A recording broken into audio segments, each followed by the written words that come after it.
Excellent. Hello and welcome to this episode of Speak PR. Today I am absolutely delighted to invite Martin Barnes, who's joining me from Somerset. Martin, welcome. Hello, Jim. How are you doing? Lovely to see you.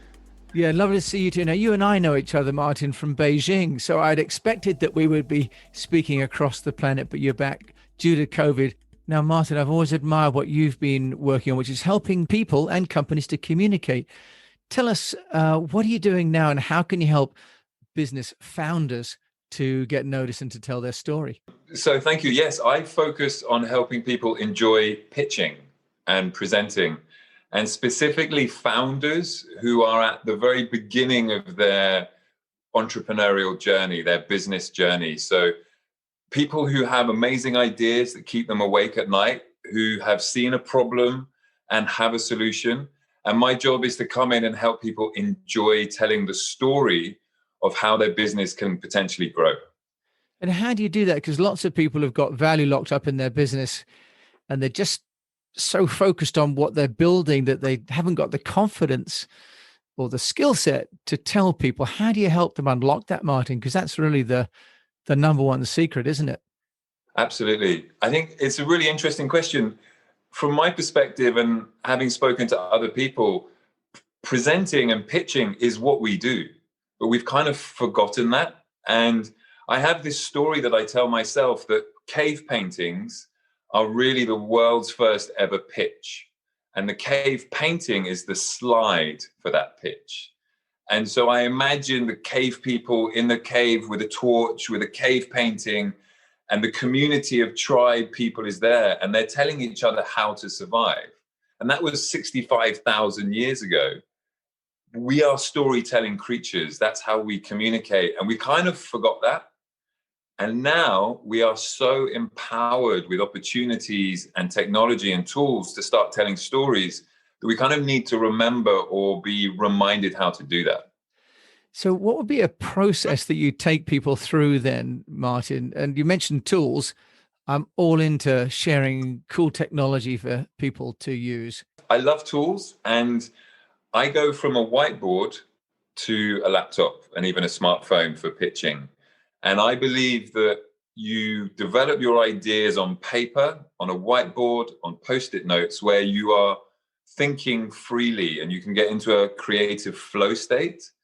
And then through a process of digitization, organization, editing, you can then choose PPT, Keynote, Prezi, whatever software you want to then share that message. But it's very much a process driven, and it goes from analog to digital. And the major problem I see is people jumping into PowerPoint with half an idea and then trying to let PowerPoint help them organize their thinking.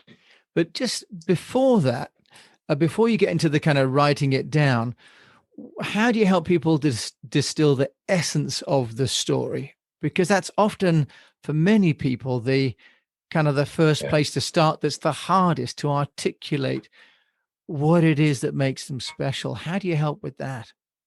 That's a great question. So it's all about discovery and listening and questions. And so I have a sort of big list of maybe 80 discovery questions that I go through when I'm working with my clients. And they're sort of clustered within very tangible, mechanical questions about what it is you're doing. And then there's more emotive questions. Why are you doing it? Who are you helping? And so kind of going through this discovery phase where you explore the questions from end to end, and you're just encouraging people to talk. And our job as communication people is to listen and then to identify where the story is. And another mutual friend of ours from Beijing, Jade from Gung Ho Pizza, I worked with him developing his brand story as he was developing his latest enterprise business. And I asked him afterwards, I said, what is it why did you choose to work with me? And he said, you're very good at helping people understand what they know, but packaging it in a new way. And my experience is that it's often the thing that someone will say on the edge, which is the most important. And my job is to keep my ears open and collect the edges, because that's where the real insights are. And You talk about founders because often if it's the founder who's so busy inside that the edges are almost out of focus for them. So what do you think are the sort of challenges that founders face, say, compared to a marketing director of a large company? Because it sounds as though you're really helping the founders to find their voice and their narrative. A founder is in the eye of the storm as well as being in the hot air balloon. So they know that all the grains of sand, they know what all those do, but they also have the bigger picture of seeing the potential and the growth and the reason why they have this amazing idea. And their job is tough because they go from the big picture to the small details, the big picture to the small detail all the time, like a roller coaster. And I think for other team members of an organization, they have their job, they have their goals, they have their KPIs. But the founder's on the front of the ship with a compass and a map and a destination and figuring out how to get there. And in terms of the sort of tools you mentioned before, are there some ways that people can kind of use some tools to help them to articulate? Because not everybody is even comfortable or has the vocabulary to build the story, right? And that's one of the things we find why companies go to an agency is they say, will you write this for me? But are there some tools that people can use that can help them to kind of explore the edges of their story? It's a great question again. I mean, I listened to your podcast a while ago and you were talking about the hero. Who is the hero? And you had a great set of insights where a lot of people think that they're the hero when actually it's their customers and their teammates who are the heroes. And that really resonated with me because I remember when I worked in advertising and a lot of the senior people would say, what's the story? What's the story? And I was like, how do I tell a story?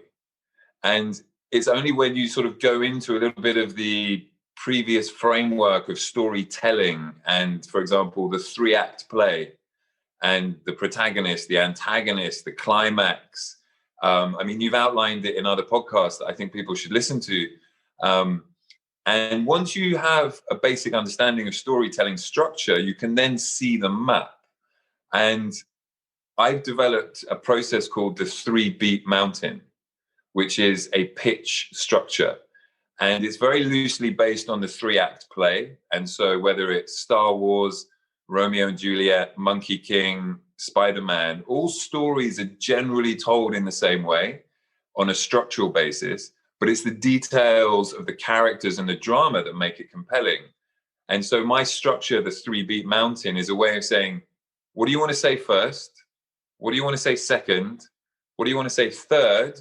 And what's your call to action? And don't say any more than that.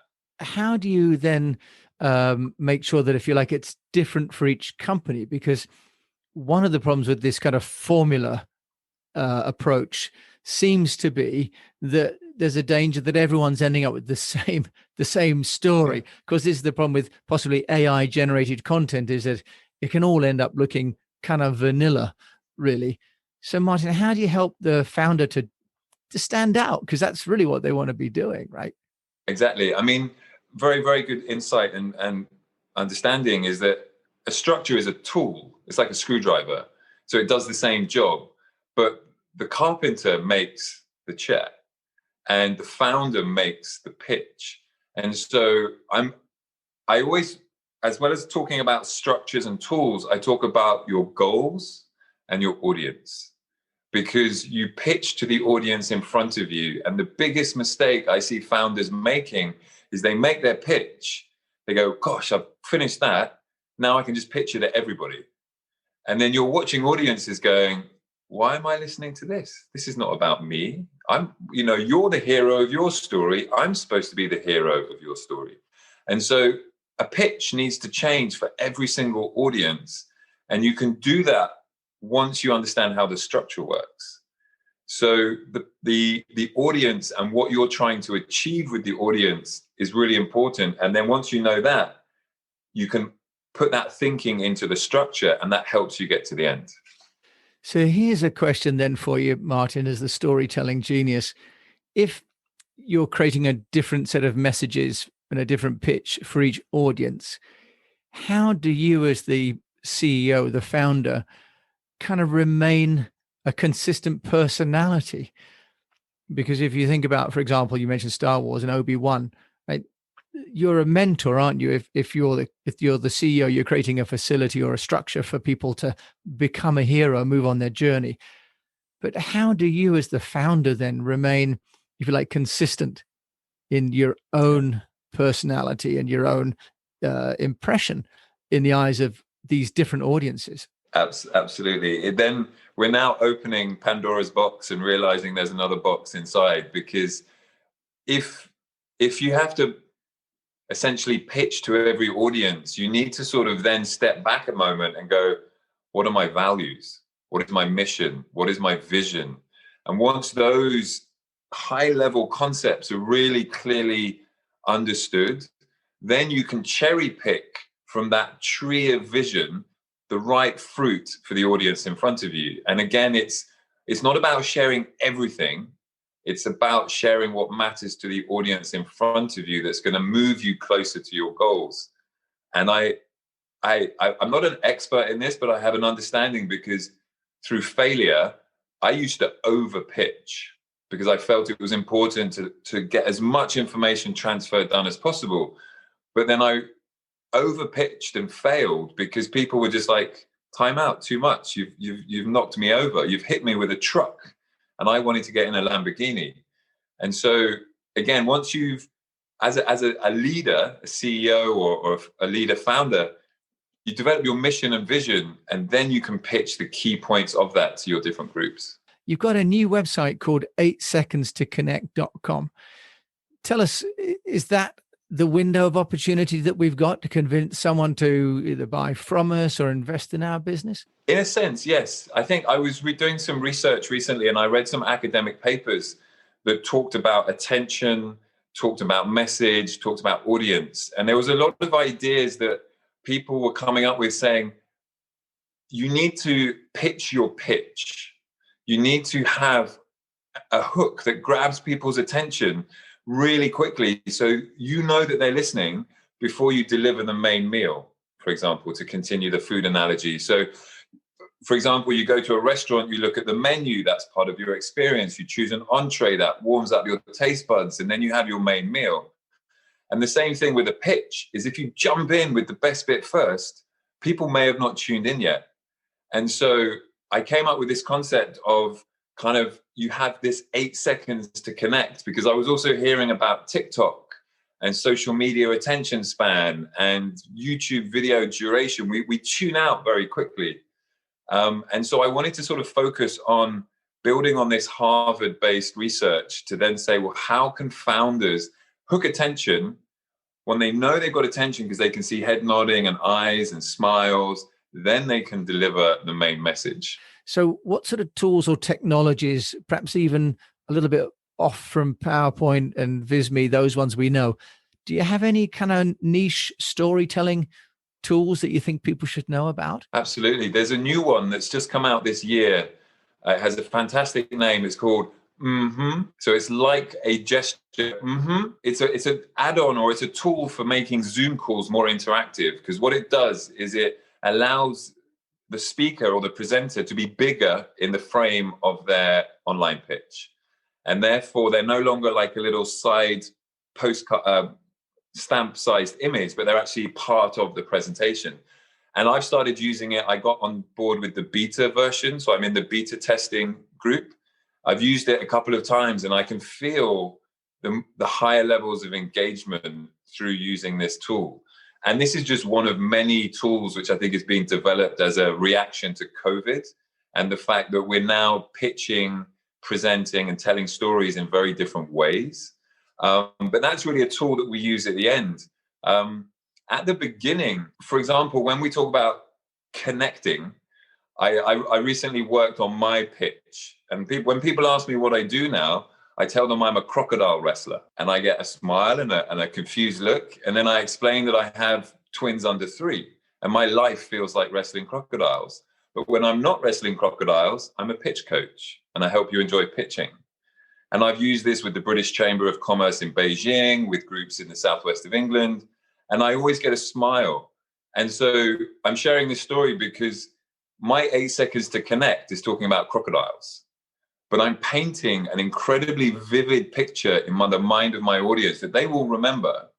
And that is the key. And so I'm working on an online course where I want to help people create their opening pitch that catches attention. So the whole reason of 8 seconds to connect is when you've got that attention, then you have a runway to sell. If you don't have that attention, you're going to drive off a cliff. You talk about the oral part. How important is, say, the graphic part or the video part of storytelling? In my mind, there are three things that a presenter controls as they pitch. They present what they say as their story. They control how they say it with their performance, their tonality, their eye contact. And then there's their slide design. And to me, the most important is story, then it's performance, and then finally it's your slides. And being able to visualize and tell visual stories where the image that is your background is amplifying your main message and it's not conflicting. So a lot of people will make the mistake of having too many images on a slide because they want to show everything. But then what they say doesn't really sync up with what they're showing. And so reducing the visuals and choosing one emotive image that really resonates is way more powerful. What do you say to people who are worried about leaving things out? Because we always have clients that say, I want to put this into the release. Oh, and this, and this, and they need to know that as well. You know, how do you deal with the anxiety of kind of leaving something out, people missing something important? Another great question. I mean, a pitch and a presentation is an incredibly high value moment because you have somebody's attention. And so a lot of people will pitch the same information they have on their website. And I'm like, don't use someone's attention for what they could read much quicker on your website. Use their attention to really start building rapport. And you have to have the confidence and the trust and the bravery to say, I do have more to say, but I don't have to say it now. And you are allowed to leave things out. It's like if you're meeting someone at a networking event and they don't let you enter the conversation, you just back off. Same rules. And I suppose the point of it is if you've got your hook right, you created a level of interest, which means you don't have to dump everything because you're really starting a relationship, not trying to close a deal in the first 30 seconds, 30 minutes, right? Absolutely. And I learned this the hard way. I have made so many mistakes of over pitching, over speaking, being too keen, all of those things I've done. And now I'm like, patience is a virtue. When I think, as you say as well, if you identify what your customer is looking for, then actually the narrative is what would it take to make them into a hero? Then it's not about you and sharing everything. It's about what would be the one solution that you could provide to them, right? Exactly. Absolutely. And it's one piece at a time so that they can have a sense of ownership over what we're sharing. Now, Martin, you've been sharing wonderfully with us today. If you want to find out more about you, how can they do that? They can visit our website, which is 8secondstoconnect.com. And here we introduce our methodology. We share some really early insights. And there's also a free PDF, which shares how to pitch online. Because again, with our 2020 situation, the change of work, the change of opportunities, people need to really be confident when they're pitching. Martin Barnes joining me all the way from Somerset to talk story. Thanks so much for joining me today. Excellent. Thank you, Jim. It's been really great to talk with you. So you've been listening to Martin Barnes, who's a storyteller extraordinaire. We knew each other from Beijing, where he was living for 16 years and has now come back to the UK. So hope you found this of great interest as I have. And if you'd like more of this kind of information, you come to our website at speakpr.co. And until we talk to you again, we wish you the best of health, a profitable business, and that you keep on telling stories and presenting, but trying to get them all within that magic 8 seconds.